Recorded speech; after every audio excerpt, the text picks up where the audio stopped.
Hello everyone, good morning. তোমরা সবাই কেমন আছো অবশ্যই কমেন্টের মাধ্যমে জানাবে। আমরা কিন্তু বেশ ভালো আছি। তো আজকের ভিডিওটা তোমাদের সঙ্গে রান্নাবান্না দিয়েই শুরু করে দিলাম। তো সকালবেলা মেয়ের জন্য বসিয়েছে খিচুড়ি, আর আমার জন্য বেশি বসিয়েছিলাম ম্যাগি। 3 প্যাকেট ম্যাগি বসিয়েছি, ভেবেছি মেয়ে যদি একটুখানি খায় সেই জন্য। তো ও আবার এই ম্যাগিতে মশলা দিলে না খেতে পারে না, ওর ঝাল লাগে। তো তবুও দেখিও খায় কি না খায়। তো এই দেখো মাম্মা উঠে পড়েছে ঘুম থেকে, উঠেই বিরক্ত করছিল।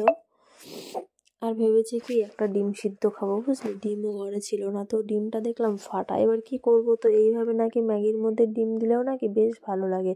তো আমি আগে কিন্তু কখনো খাইনি, তো আজকেই আমি ফার্স্ট খেয়ে দেখবো কেমন লাগে। আমার একটু কেমন একটা লাগছিল সত্যি বলতে, এইভাবে ডিমটা দিয়েছি তো ম্যাগির মধ্যে, তো খেয়ে দেখবো কেমন লাগে। তো ম্যাগিটা করা হয়ে গেছে, একটু গরম রয়েছে, তো ভাবলাম তাহলে বরের জুতোগুলো একটু রোদে দিয়ে আসি। সেই জন্য জুতো নিয়ে সোজা চলে গেলাম মাঠে। আজকে আর মাঠে কিছু মেলিনি, অল্প কিছু ছিল, সেগুলো বাড়িতেই মেলেছিলাম, তো ওগুলো শুকিয়েও গেছে, কারণ ওটা বেশি ভিজে ছিল না। তো তারপরে মাম্মাম তো মাঠে এসছে, মাম্মামও ঘুম থেকে উঠে কিছুই খায়নি। তো মাঠে আসলে তো আর যেতে চায় না। মাঠে ভীষণ রোদ ছিল, কিন্তু ভীষণ হাওয়াও হচ্ছিল, তো ঠান্ডাও লাগছিল বেশ। তো মাম্মামকে বারবার বলছিলাম যেতে, তো রাজি হলো শেষমেশ যাওয়ার জন্য। তো এখন বাড়ির দিকে যাচ্ছি, বাড়িতে গিয়ে আগে একটুখানি খেয়ে নেব। তো এই দেখো ফাইনাল লুক এটা হয়েছে। আর ম্যাগিটা না আমি একটু বেশি জল দিয়ে করেছি, মানে একটু বেশি সেদ্ধ হয়েছে, কারণ মাম্মামকে ভেবেছি খাওয়াবো সেই জন্য। আমি একা খেলে আবার এতটা সেদ্ধ করতাম না। তো খেয়ে দেখেছি ডিমটা না দিলে না বেশি ভালো লাগে আমার কাছে। সবার মানে স্বাদ তো আর এক নয়, তো আমার কাছে অতটাও ভালো লাগছিল না। তো মাম্মামকে খাওয়াবো, ভীষণ গরম ছিল হুদি। আর মাম্মাও না খেতে চাইছিল না, ওর ঝাল ঝাল লাগছিল, যেহেতু ম্যাগি মশলাটা একটুখানি ঝাল, তো সেই জন্য খেতে চাইছিল না। তবুও 2-1 চামচ খাইয়েছি। আর না আমি কালকেও ভেবেছি ফ্রিজটাকে ক্লিন করব, কিন্তু কালকে ওই খেলা দেখতে গেছিলাম না, সেই জন্য করা হয়নি। আর আজকে ভাবলাম যতই দেরি হোক তবুও করেই নিই। আজকেও এখন অনেকটা বেলা হয়েছে, তো অসুবিধা নেই, আজকে আর অতটা ব্যস্ততা নেই এখন আমার। তো যতই আমি ভাবি যে পরিষ্কার করব, সেটা আর হচ্ছিল না। তো আজকে শেষমেশ দেখো ফ্রিজ থেকে যেগুলো ছিল সেগুলো বের করে নিয়েছি। আর বের করার পরে ওই ফ্রিজ থেকেও সব কিছু খুলে রেখে দিয়েছি ধোবো বলে। তার আগে না জামা কাপড়গুলো আজকে কাচা হয়নি সকালবেলায়, সেই জন্য এখন একটু জামা কাপড়গুলোও কেচে দিয়েছি। আর আজকে মাঠে যাব না, কারণ অনেকটা বেলা হয়ে গেছে না, বেশিক্ষণ রোদ থাকবে না, আর এমনিতেও মাঠে দিলেও শোকাবে না।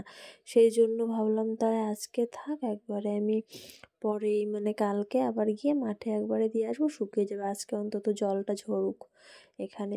তো সেই জন্য আর মাঠে গেলাম না, এখানেই আর কি আমি জামা কাপড়গুলো মেলে দিলাম। জামা কাপড়গুলো মেলার পরে ভাবছি ফ্রিজের যেগুলো খুলে রেখেছি সেগুলোকে একটু ধোবো। এই দেখো আমি এগুলোকেও ধুয়ে নিয়েছি একদম সার্ফ দিয়ে। তো যেই কাজগুলো জমানো থাকে সেই কাজগুলো হয়ে গেলে না মনে হয় যেন অনেকটা হালকা হয়ে গেছে। তো এখন একটু স্নান করতে যাব, তার আগে ফ্রিজের মধ্যে যে শুকিয়ে রয়েছে যে দাগগুলো, ওগুলো একটু কলিং দিয়ে না ভিজিয়ে রেখে যাব। তাহলে পরে আমি একটুখানি মুছলেই ওগুলো উঠে যাবে, নইলে পরে আসলে কলিং দেওয়ার সঙ্গে সঙ্গে যদি আমি ওটা তুলতে যাই না, সেটা তোলা মানে ভালো হয় না তোলা। তো একটু আমি জল দিয়ে দেখো মানে কলিং দিয়ে ভিজিয়ে রেখেছি। আর এদিকে স্নান করে চলে এসেছি। মাম্মামের তো খাওয়ার টাইম হয়ে গেছিলো, আরও লেট হয়ে গেছে বলতে পারো। তো সেই জন্য আগে স্নান করে এসে মেয়ের খাবার রেডি করে একটু মাথাটা আঁচড়ে নিয়েছি, বাইরে গিয়ে আঁচড়েছি। এমনিতেও বাইরেই আঁচড়াই, যেহেতু ভীষণ পরিমাণে চুল ওঠে না, সব জায়গায় চুল চুল হয়ে যায়। আর আমার চুলে ভীষণ ঘেন্না লাগে, অন্তত ওই চুল উঠে গেলে, খাবার টাবার যদি চুল টুল থাকে। তারপর একটু সিঁদুর পরে নিচ্ছিলাম। আর আমি যদি শাড়ি পরি, আমি একটু বেশি করেই সিঁদুর পরি, কারণ শাড়ি পরলে অল্প একটু সিঁদুর পরলে ঠিকঠাক হয়তো ভালো লাগে না। তো সেই জন্য সিঁদুরটা একটু বেশি করেই পরে নিয়েছি। তারপরে এখানে মাম্মামকে খাওয়াচ্ছি, আর মাম্মামকে খাওয়ানোর পরে যাব একটু মাঠে একটু রোদ লাগাতে। তো আমি এসেছিলাম, আর এই আমার একটা ননদ মানে বোন বলি, তো বোনটা এসছে আর মাম্মাম।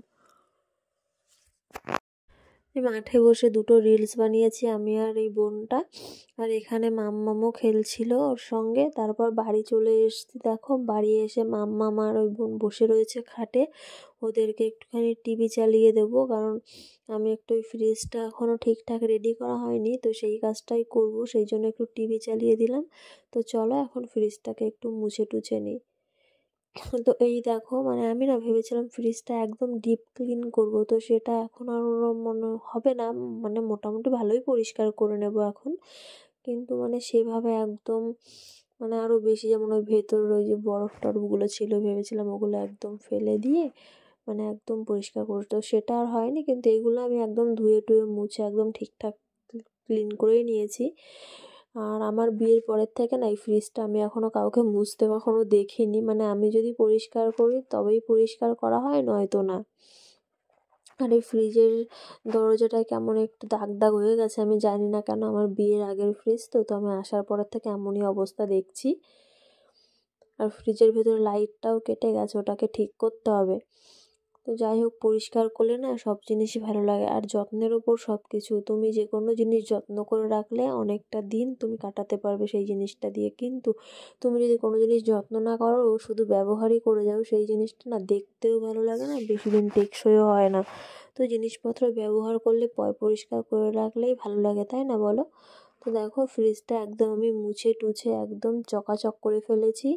নোংরা জিনিস দেখতে কি ভালো লাগে নাকি ব্যবহার করতে ভালো লাগে? দেখো পরিষ্কার করলে ব্যবহার করতেও ভালো লাগে। দেখো কত সুন্দর পরিষ্কার হয়েছে, মোটামুটি ভালোই কিন্তু ক্লিন করে নিয়েছি। অনেক দিন ভেবে ভেবে করা হয়নি, তো শেষমেশ আজকে আমি কাজটা করেই নিয়েছি। এখন এক একটা করে সব রেখে দেবো ভেতরে। তো ওই কোটোর মধ্যে আবার দেখছিলাম খুলে কী ছিল, তো ওটার মধ্যে না মা সে আম যখন হয় পাকা আম, তখন মা আমসত্ত্ব বানিয়ে দিয়েছিল, তো সেটাকে আর খাওয়া হয়নি। আমার মা না এখন আর আমাকে কোনো কিছু দিতে চায় না, আর আমিও আনতে চাই না, কারণ আমি কোনো কিছু আনলে না খাই না, ভীষণ পরিমাণে নষ্ট করি। যখন কাঁচা আম হয়েছিল তখনও প্রচুর পরিমাণে কাঁচা আম মানে ছিল, তো আমি ভীষণ নষ্ট করেছি। প্রচুর মানে আমের আর কি আচার দিয়েছিল, সেগুলো আমি একটুও খাইনি। এখন আর আমি সেই জন্য কিছু আনতে চাই না, মানে কিছু খাওয়া দাওয়া হয় না, শুধু নষ্ট হয়। তো দেখো ফ্রিজটা একদম গুছিয়ে নিয়েছি, যেখানে যেটা রাখা হয় রেখে দিয়েছি। তারপরে বড়মশাই আমার জন্য নিয়ে এসেছিলো একটুখানি খিচুড়ি। তো আমি ভেবেছি এটার মধ্যে না বেশি ধরে না, জানো তো। তো এক হাত দিয়ে ক্যামেরা ধরেছিলাম, তো এক হাত দিয়ে একটু খুলতে অসুবিধা হচ্ছিলো। আমি ভেবেছি হয়তো বেশি ধরবে না, তো আমি থালায় ঢেলেছি, দেখলাম থালাটা পুরো ভরে গেছে। থালাটা যদিও বা ছোটো, তো যা ছিল বাড়িতে চানাচুর, চিপস, ফুলকপি ভেজেছিল শাশুড়ি মা, আর হচ্ছে বেগুন ভেজেছিল, মানে খিচুড়ি দিয়ে খাওয়ার মতো। তো এগুলোই নিয়ে নিয়ে খেলাম। খাওয়া দাওয়ার পরে আবার বেরিয়ে গেছি রাস্তায়, একটু মেয়েকে না গরুর দুধ খাওয়াবো, সেই দুধের খোঁজ করতে। তো আমাদের বাড়িতে একজন এসে না দিয়ে যায়, কিন্তু এত পরিমাণে পাতলা, মানে কোনো স্বাদ নেই, কিছু নেই। আর ও খেয়ে কী হবে, জল মেশানো দুধ, একদম পুরো টেলটেলে জল। তো সেই জন্য আজকে একটু দেখো বেরিয়ে পড়েছি, দেখি দুধ পাওয়া যায় কি না, কারণ মেয়ে রাতে দুধ রুটি খেতে ভালোবাসে। তো দেখো দুধ খুঁজতে গিয়ে না এখানে একটা দেখলাম আবার হচ্ছে কামরাঙা গাছ, তো বেশ ভেতরে বড় বড় ছিল। তো ওই মানে কাকিমা ছিল, বললাম, তো বলছে পেরে নিয়ে যাও। তো আমি পেরেছি, সেটা আর তোমাদের সঙ্গে শেয়ার করা হয়নি, লাঠি দিয়ে লাফিয়ে লাফিয়ে পেরেছি। 4-5টা নিয়েছি ওখান থেকে। দেখো 2-3টে বেশ ভালোই বড় ছিল। আর মাম্মামের হাতেও একটা রয়েছে, আর একটায় কালো কালো কেমন দাগ রয়েছে, ওটাকে ফেলে দিয়েছি, ওটা আর নিইনি। তো এখন কামরাঙাগুলো নিয়ে যাচ্ছিলাম বাড়ির দিকে। আর মাম্মামকে দেখো ওখান থেকে ফুল নেবে বায়না করেছে, ওখানে যেই গেছে, আর দেখো হিসু করে দিয়েছে ওখানে। এবার হিসু করে তো মোজা টোজা সব ভিজিয়েছে, এখন সোজা বাড়ি চলে যেতে হবে। ওই অবস্থা কোলেও নিতে পারবো না, কোলে নিলেও মানে ভেজা রয়েছে প্যান্ট, কী করে কোলে নেবো। এখন তাড়াতাড়ি করে বাড়িতে গিয়ে ওকে একটু চেঞ্জ করে আবার বেরোবো, আর একটা বাড়িতে নাকি দুধ পাওয়া যায়, সেখানেই যাব। তো দেখো আমরা সব ঘুরে টুরে ঘরে চলে এসে একটু মাম্মামকে বিস্কুট খাওয়াচ্ছিলাম। তারপর ভাবলাম মাম্মামকে নিয়ে একটু পড়তে বসি, কিন্তু দেখো ওকে আমি বিস্কুট খাইয়েছি আর ওকে মানে পড়তে বসিয়েছি, বসেই তো বইটা আগে ছিঁড়ল। বই না ছিঁড়লে ওনার আবার হয় না, কত বই যে ছিঁড়লো এই কদিনে, পড়া তো একদমই শেখেনি, কিন্তু আর কি বই ছিঁড়ে দেখো দেখো হাতে বই ছিঁড়ে বসে রয়েছে নিয়ে। তো আজকের ভিডিওটি এইটুকুই, তোমরা কমেন্ট করে জানিও কেমন লাগলো।